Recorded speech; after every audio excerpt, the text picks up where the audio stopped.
शागिर्दनि जो एहतिजाजी मुज़ाहिरो धरणो।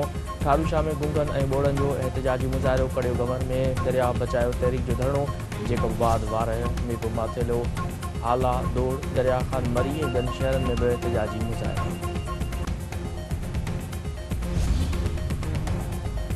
बबलो में सिंध जे वकीलनि जो सिंधु दरिया मां केनाल कढण ख़िलाफ़ ॾींहुं बि एहतिजाज जारी। सियासी समाजी क़ौमपरस्त तंज़ीमुनि सिविल सोसाइटी औरतुनि ऐं ॿारनि समेत हज़ारे माण्हू शिरकत। वकील अॻवान जो चवणु आहे त तकरारी सिंधु दरिया ते तकरारी केनाल कढण जो फ़ैसिलो कंहिं बि सूरत में क़बूल नाहे। रिथा ख़तमु करण जी नोटिफिकेशन ताईं धरणो जारी रहंदो।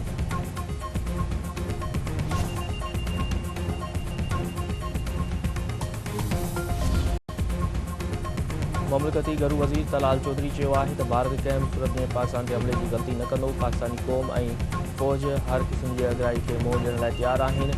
भारत हमले जी ग़लती कई त पाकिस्तान जो जवाब तारीख़ यादि रखंदी। पाणी रोकण जी दावा कंदड़ भारत सतलज दरिया में पाणी छोड़ करे छॾियो आहे। सिंध दास मुआइदो हिकु तरफ़ो न पर आलमी ठाव आहे।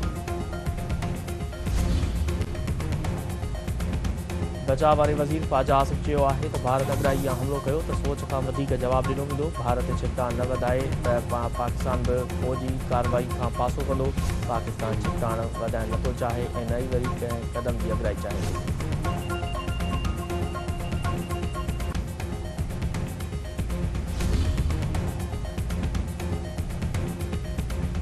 ईरान जे शहर बंदर अब्बास में पोर्ट ते थियल धमाके में महाजीवल शहर जो अंग वधी चोॾहं थी वियो। 750 खां वधीक ज़ख़्मी।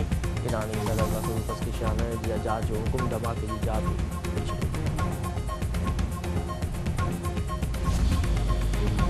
चक भरिसां महर ऐं जतोई बिरादरी में तकरार खां हिकु ॼणो क़तलु। ॻोठ फतेह मोहम्मद टंडो में हथियार बंदनि जो मुमहर खे क़तलु करे छॾियो।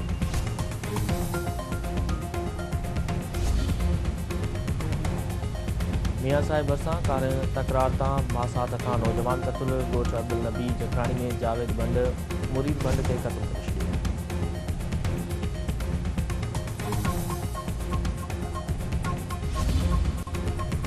रानीपुर में बदअमनी ऐं मोबाइल जे दुकान तां थोर वाक़े ख़िलाफ़ शटबंद हड़ताल। शहरी एक्शन कमेटी जे सॾ ते नंढा वॾा कारोबारी मर्कज़ बंदि।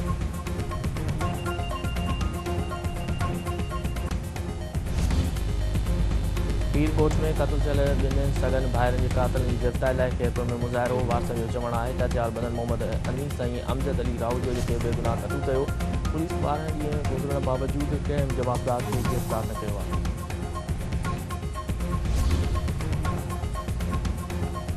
गाड़े बाईपास ते ट्रक जो मोटरसाइकिल खे टक्कर। 2 सॻा भाइर फोत। रोड हादसे में अल्ताफ़ महताब कनू दमदणी हवाले कयो।